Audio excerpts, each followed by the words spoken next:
The elementary and middle school years pose many interesting challenges for educational interpreters.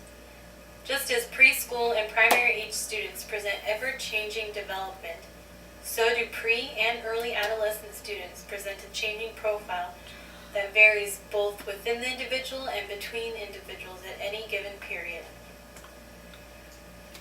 The educational interpreter who has an appreciation for the changing profile that characterizes this age group is probably an interpreter who is experienced with this particular age group. Interpreters who have no experience, either personally or professionally, with 3rd, 4th, 5th, 6th, 7th, and even 8th graders will probably learn early in their work with this age group that a critical part of the changing profile involves the development of social competence. A growing body of literature attests to the recognition that a child's social competence from 8 to 12 or 13 years of age is defined by relationships.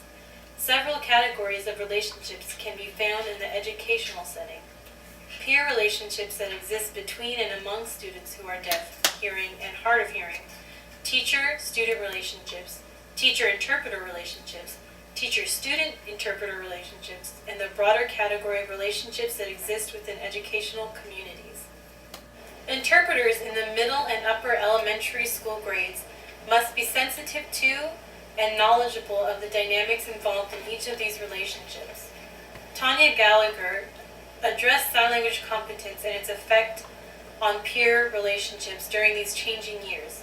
She described two kinds of peer relationships: friendships of popularity that occur when one is liked or accepted by one's peers, and close friendship or chumship that occurs when mutual needs for intimacy are met.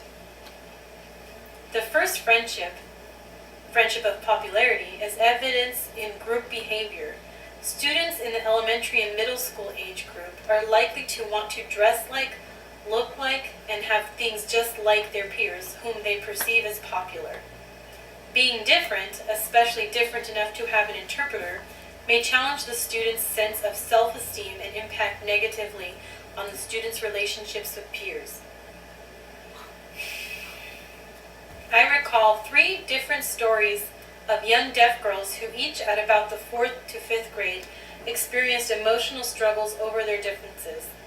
In the first story, the mother of a very, very bright, attractive, and financially advantaged girl was devastated when her deaf daughter told her and her father that they could no longer sign to her when they went out to dinner, because, as she indicated, she wanted to pretend to be hearing. In the second story, the mother of a very popular deaf girl was worried when her daughter was feeling left out because her 2 best friends since 1st grade had become very talkative on the telephone in the afternoons.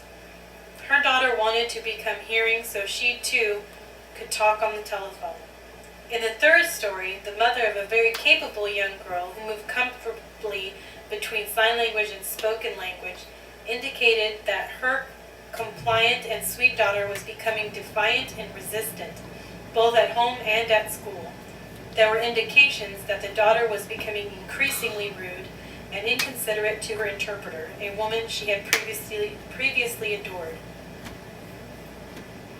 An educational interpreter who recognizes the need for the deaf or hard of hearing student to be acclimated in the larger group probably experiments to find the most appropriate avenue for interpreting social changes.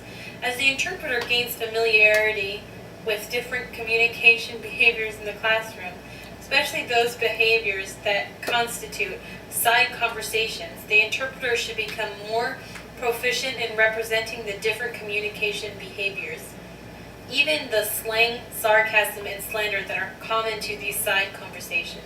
Certainly, a hands-off role is most appropriate for intimate communication behaviors or when social advantage exchanges involving the deaf student are successful without the interpreter.